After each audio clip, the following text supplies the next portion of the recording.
Pulso económico. Hoy, como siempre, empezamos mirando a la bolsa. Parece que se nos ha atascado los 9.200 y hay un leve descenso hoy. 0,10 abajo, 0,10% abajo, 9.180,7 el índice al cierre. Tres compañías destacan por sus avances a pesar de todo. Amadeus, que gana 2,26, Ferrovial, que recupera 1,61 y la holding de Iberia y de Vueling, IAG, que recupera 1,21. Por contra, las tres compañías que hoy tienen peor ejecutoria son Solaria, que pierde 4,58, Siemens, que pierde 4,19 y Acciona, que se deja en la sesión 2,18. Y ahora les voy a contar dos temas que seguro que son de los que más les interesan del debate económico que mantendremos a continuación. En primer lugar, tenemos que hablar del paro. Dice el Gobierno que es un récord histórico, el mayor descenso de los últimos 25 años. Luego les contaré que eso no es del todo cierto, pero en cualquier caso están encantados en el Gobierno de esos 129.378 nuevos empleados que ha traído consigo el mes de mayo. Y también tenemos que hablar del ministro Escrivá. El ministro Escrivá es tan bueno en lo suyo que dice que en 24 meses va a eliminar el déficit de la Seguridad Social. Lo dice el día que han tenido que pasar 13.830 millones a las cuentas de la Seguridad Social para que no quebraran. Pero bueno, eso ya es un secreto de confesionario. Les presento ya a nuestros invitados esta tarde en Pulso Económico. Don Antonio Banda, CEO de Filcapital. Muy buenas tardes. Hola, buenas tardes. ¿Todo bien? Sí, todo estupendo. Profesor Avellán, don Juan Avellán, profesor del IEB. Muy buenas tardes. Buenas tardes. ¿Todo bien? Todo perfecto. Empiezo con usted. ¿Qué le ha parecido la sesión? Pues una sesión, pues en ese entorno, como decías, de los 9.600, un tanto plana, afectada por las eléctricas. Seguimos en el drama. Seguimos en el drama que dicen que están pasando. Repsol se mantenía por el tema del petróleo y bueno, pues sube el turismo. O sea, Amadeus y IAG, ¿no? Es decir, yo creo que estamos pendientes de tirar un poco para arriba y yo creo que superaremos ese 9.600 en poco tiempo.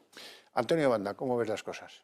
Bueno, yo creo que está el mercado bastante plano, ¿no? O sea, que llevamos, aunque sí que era meta del 9.200, parecía una referencia, lo que nos está ocurriendo es que no acaba de haber noticias que nos hagan tener un tirón más fuerte, ¿no? Y claramente lo que nos ha perjudicado ha sido el recibo de la luz, ¿no? En lo que afecta a todas las compañías que además estaban siendo una referencia y habían alcanzado máximos históricos, la mayoría de ellas, debido a esta previsión de que todo iba a ir muy bien, ¿no? Desde luego lo que no esperaban es que esto le fuese a pasar y que les va a costar pues bastante dinero.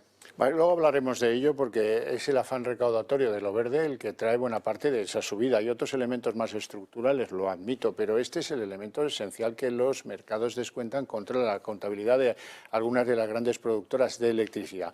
Pero ahora nos toca hablar del paro. Dice el Gobierno que ha habido un descenso récord, que desde 1996 no se registraba un mayo como este, y eso no es verdad, pero en cualquier caso, vamos a lo que dice el Gobierno en primer lugar. Descenso hasta 3.781.250 desempleados. Y dice el Gobierno que en el ERTE siguen 540.000. Hemos preparado un trabajito para que conozcan el punto en el que está la contabilidad oficial del paro. El número de parados registrados en las oficinas de los servicios públicos de empleo bajó en 129.378 desempleados en el mes de mayo, su mayor retroceso mensual de toda la serie histórica, según los datos publicados este miércoles por el Ministerio de Trabajo y Economía Social. Con el avance del paro en mayo, que pone fin a 2 meses consecutivos de ascensos, el volumen total de parados alcanzó al finalizar el quinto mes del año la cifra de 3.780.000 desempleados, su cifra más baja desde finales del verano pasado. El paro disminuyó en mayo en todos los sectores, especialmente en servicios, donde se redujo en 93.000 personas, seguido del colectivo sin empleo anterior, la industria, la agricultura y la construcción. Por su parte, la Seguridad Social ganó en mayo una media de 211.000 cotizantes respecto al mes de abril, lo que situó el número total de ocupados en 19.267.000 cotizantes. Y la ministra de Economía, Nadia Calviño, dice que ya se ha recuperado el 80% del empleo destruido. se ha recuperado el 79% del empleo que se perdió como consecuencia de la crisis. Y estamos viendo una salida de esta crisis sin precedentes que es muy diferente de la anterior, en gran medida gracias a las medidas que desplegamos todos juntos desde marzo del año pasado con determinación y con agilidad. Bueno, voy a utilizar al notario de la realidad, profesor Avellán, para que no me dejen mentir. No puedes anunciar que este es el descenso récord, la octava maravilla desde 1996, si te van a sacar los datos y te van a decir que en mayo de 2019, que está ahí detrás, se recuperaron 172.639 empleos, que son algunos más, 50.000 más que los que recuperamos ahora. Y nos alegramos todo mucho de esa recuperación. Y, hombre, con 542.142 que están en ERTE, hacer anuncios de que esto es el descenso récord es un poco retorcido, engañoso y, bueno, ya sabemos que entra dentro del terreno publicitario, pero los números del paro deben ser lo más santo de este país. Sí. Profesor Avellán. Y además es que da una cifra que es el 79, es decir, no da el 80 ni el 75, lo da pues partida para que veamos que la cifra es cierta. Pero lo que sí que es cierto es que si se hubiera recuperado el 80% del paro, tendríamos 3.236.000 parados y no los que tenemos, es decir, y cero en ERTE. Y tendríamos que tener para julio 3 millones de parados, que es lo que teníamos el julio anterior, antes de la pandemia. Y esto está claro, es decir, la tendencia es buena y que haya mejoría, desde luego es buena, y que los indicadores adelantados vayan diciéndonos que vamos a ir a mejor en la economía, está claro, pero vamos, que nos diga que se recupera el 80% del paro es un poco trágala. Faltar a la verdad. Desde luego. Así se llamaba cuando yo estudiaba el bachillerato, por lo menos. Fíjense, los datos de afiliación. De nuevo, interpretaciones torticeras. Dice, bueno, esto va fenomenal, 211.000 nuevos afiliados. Bueno, pero vamos a ver, hablemos seriamente de ese asunto. Población activa, 19,2. Vale, muy bien. ¿Saben cuál era la población activa en mayo del 2019? 19,5. O sea que en eso, pues tampoco vamos muy avanzados, que digamos. Banda, ¿cómo lo ves? Bueno, seguimos con la propaganda esta continuada, que al final pues es hacer ruido en los medios para no ver la realidad que hay detrás, que al final es que no se ponen de acuerdo, que al final tenemos ahí que los sindicatos, los empresarios y el gobierno en temas de seguridad social se están metiendo en líos y no acabamos de ver todo aquello que se prometió que se iba a ejecutar. Es decir, se habla mucho de promesas, igual con el crecimiento de empleo, pero luego no se ejecuta. Entonces nos encontramos con que efectivamente se hacen publicidad a los datos y no se habla de esa situación grave que es los ERTEs, esa situación grave que es hacia dónde vamos, cómo se crea empleo, qué posibilidades hay se dan a los autónomos para seguir generando empleo, que es otro de los elementos claves de nuestro país y del crecimiento económico, y de eso no se habla, ¿no? Al final estamos hablando solamente de las cosas que parecen positivas y nada más. Fíjense, hay un pequeño detalle que está hurtado a las cifras oficiales del desempleo. Por un lado, los 542.000 trabajadores del ERTE que estarían encantados de volver mañana y seguramente sus empresarios también. Y además, que lo comentaba don Antonio Banda, 458.000 autónomos que están en cese de actividad, que quieren trabajar pero no pueden trabajar. Eso ya desarticula todos los parámetros triunfalistas de cómo estamos abordando la situación real del desempleo.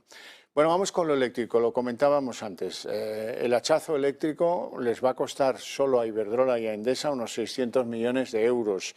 Y esto, sépanlo ustedes, tiene que ver sobre todo con el llamado impuesto por las emisiones del CO2. ¿Podría el Gobierno haber demorado la puesta en práctica de ese impuesto a una situación mejor de la economía real de los españoles?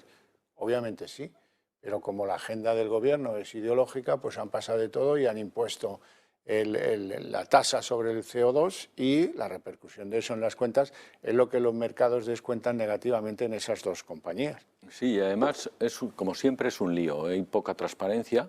Encima hablan al consumidor de que si pone la lavadora a partir de las 2 de la mañana va a ahorrar dinero, cuando no hay un ahorro real en eso. Es decir, estamos hablando de ese consumo más marginal. Estamos hablando quizás de un 15%, nada más que de un 15%, porque los costes de la eléctrica los tiene ahí. Entonces, bueno, veremos si eso que dicen que va a haber una rebaja del 4,5% en la factura de la luz de los consumidores y del 1,5% de las empresas, a ver si es cierto. Yo, desde luego, hasta que no lo vea en consumo y en gasto real, yo no me lo creo, porque es como el recibo de la luz, indescriptible.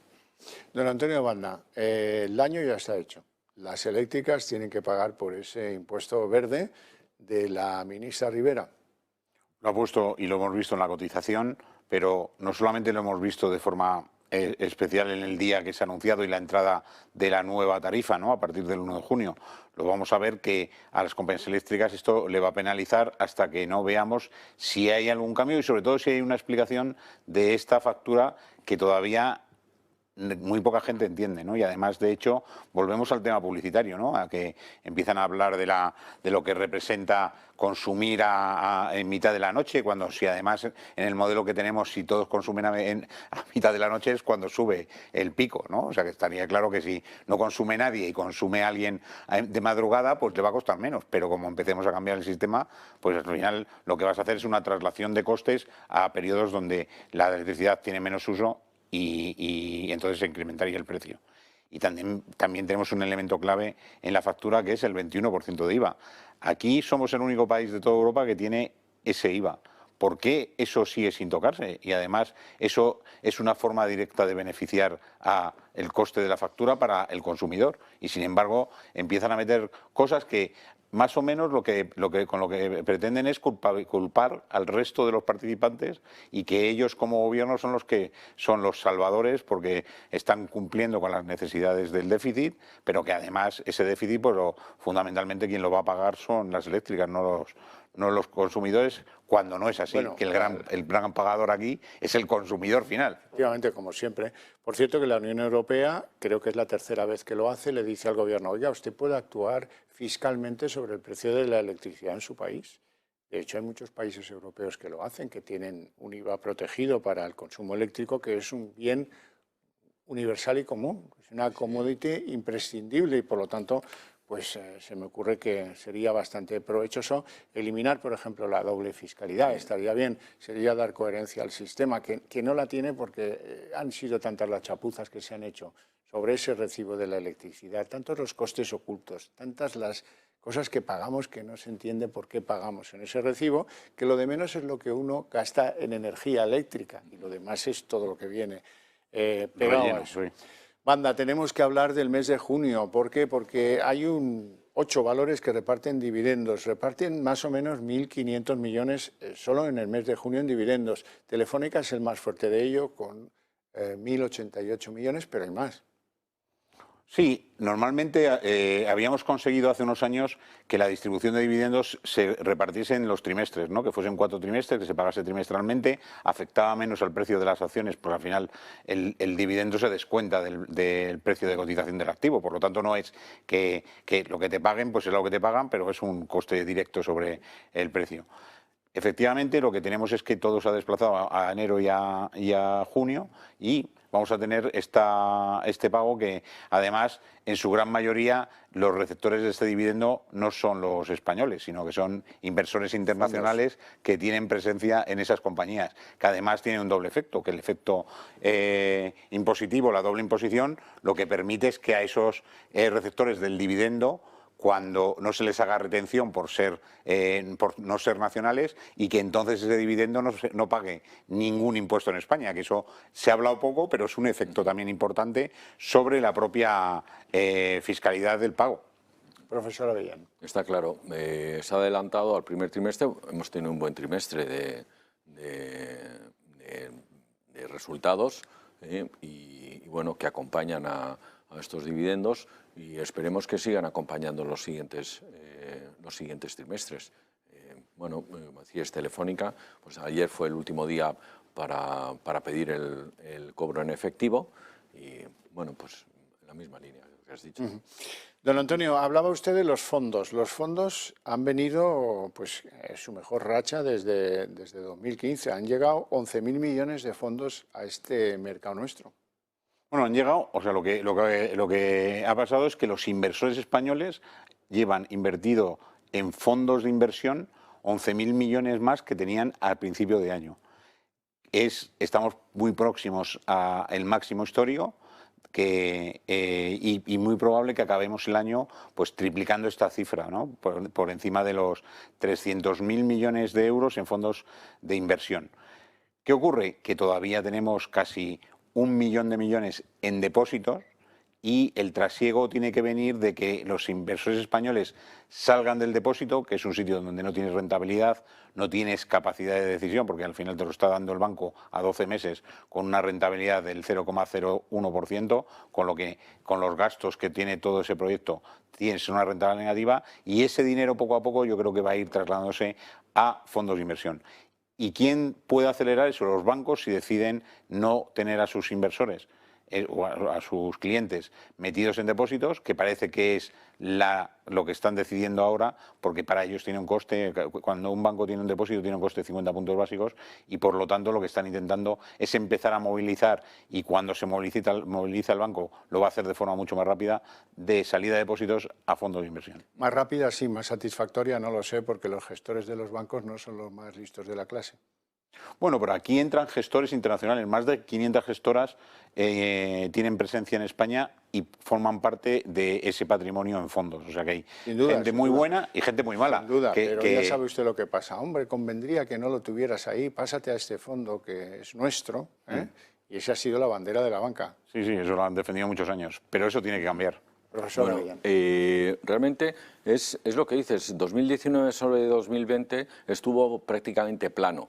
Cuando creció todo el depósito de los particulares, entre otras cosas, es un tema de confianza. Este repunte tan grande que ha tenido ha sido porque como empieza a haber más confianza, pues el inversor ya está traspasando a fondos que, como bien dices, es mucho más lógico. Yo sí creo que la banca lleva ya un tiempo empujando a sus clientes a que obtengan mayor rentabilidad y a que compren y a que inviertan en fondos de inversión. Yo creo que es necesario, es decir, no tiene ningún sentido las inversiones tan monstruosas que tenemos en depósitos y plazos, porque no tiene ningún sentido, y donde tiene que estar el dinero es donde produce, está claro. Está claro. Hablemos del ministro Escrivá, que hoy estaba, ¿cómo estaba? Ha tenido que apoquinar 13.000 millones, 13.830 millones para cubrir el saldo negativo de la Seguridad Social, el Estado. Y ese mismo día dice Escrivá, muy pistonudo, que en 24 meses habrá acabado el déficit de la Seguridad Social. Bien, esto es un tema también contable, es decir, es como si tenemos dos cuentas en una misma familia y traspasamos de una a otra. Es necesario tener una contabilidad separada de las pensiones para saber en realidad lo que se gasta uno en las pensiones y lo que aportan las personas que van a recibir estas pensiones. Una de las cosas que va a hacer es sacar las pensiones no contributivas dentro de la Seguridad Social. Al fin y al cabo, nadie ha contribuido para esas pensiones, pero habría muchas más cosas que hacer. Es decir, si la contribución a la Seguridad Social está primada para el impulso del empleo, tanto autónomos como nuevos trabajadores, etcétera, etcétera, eso debería ir con cargo al IRPF. Pero vamos, independientemente de estas cifras que da, todavía estamos esperando a ver qué va a pasar con las pensiones en los próximos años, que eso es lo grave. Es decir, hay una incertidumbre enorme, entre otras cosas, porque no sabemos qué nuevo hachazo se va a poner a las personas que se jubilan anticipadamente. No es lo mismo una persona que se jubila voluntariamente, anticipadamente, porque decide trabajar, que los miles y miles de personas que están en ERES y que tienen derecho a jubilarse anticipadamente, que han contribuido al máximo durante toda su vida y que de repente les dicen que ya no se van a poder jubilar anticipadamente. Estamos saltándonos de verdad el principio de proporcionalidad en la contribución que ha tenido el contribuyente a su pensión. Y lo vimos en cuanto se hizo la rebaja que se le hizo a las mujeres por haber tenido hijos, y lo vamos a ver en el siguiente capítulo. Desde luego, a mí la gestión que está haciendo este hombre me parece realmente preocupante por la incertidumbre que está creando. Banda. Y sobre todo que no le gusta que le critiquen. Ya ha dicho varias veces que no le parece bien lo que le dicen. A todos los sí, pero este da la cara diciendo que no se puede hablar mal de alguien cuando realmente lo que está haciendo es jugar con la legislación.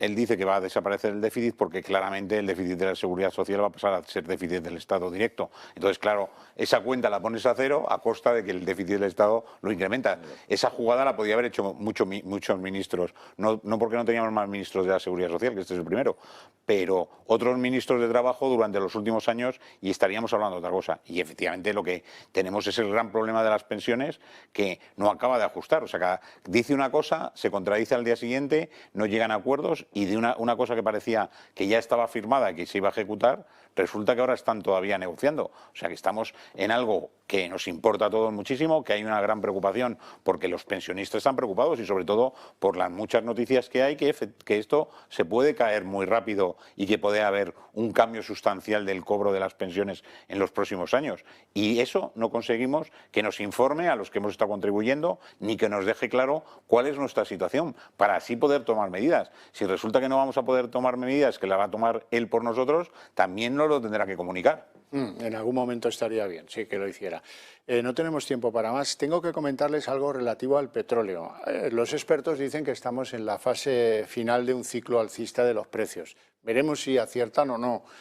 Si se mantuvieran las cosas como están, el alza del petróleo podría costarnos 12.000 millones al PIB de España. O sea que esto se ha disparado. Esperemos que vuelvan las aguas a su cauce y no sea el impacto tan brutal como algunos predicen. En fin, muchísimas gracias a ambos por su presencia en el estudio y a ustedes por su paciencia desde sus hogares. No olviden, mañana la cita a las 6:30 de la tarde. Muchas gracias.